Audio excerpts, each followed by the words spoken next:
ఆ నాన్నని చంపేసిన వాడు ఈ జమదగ్ని కొడుకైన పరశురాముడి. కాబట్టి ఈ జమదగ్ని చంపేస్తామని కూర్చున్నవాడిని కూర్చున్నట్టు కత్తిపెట్టి తలవరికేశాడు. జమదగ్ని యొక్క భార్య ఆ పడిపోయినటువంటి జమదగ్ని యొక్క శరీరం మీద పడి గుండెలు బాదుకుంటూ ఏడుస్తూ భార్గవరామ భార్గవరామ అని అరిచింది. చూశాడమ్మా, ఎవరు చేశారు ఈ పని అడిగాడు. నువ్వు కార్తవీర్యార్జునుడిని చంపేశావన్న కక్షతో కార్తవీర్యార్జునుడి యొక్క సంతానం వచ్చి మీ తండ్రి అయినటువంటి జమదగ్ని చంపేసింది.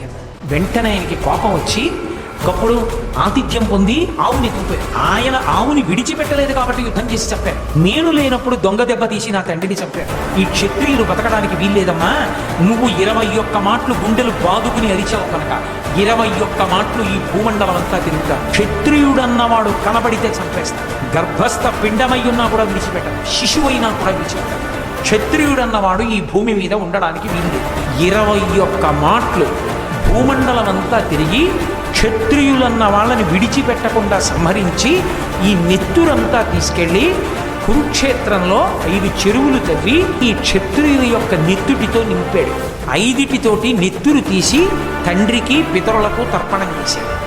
అది ఆవేశం. అందుకని ఆవేశావతారం.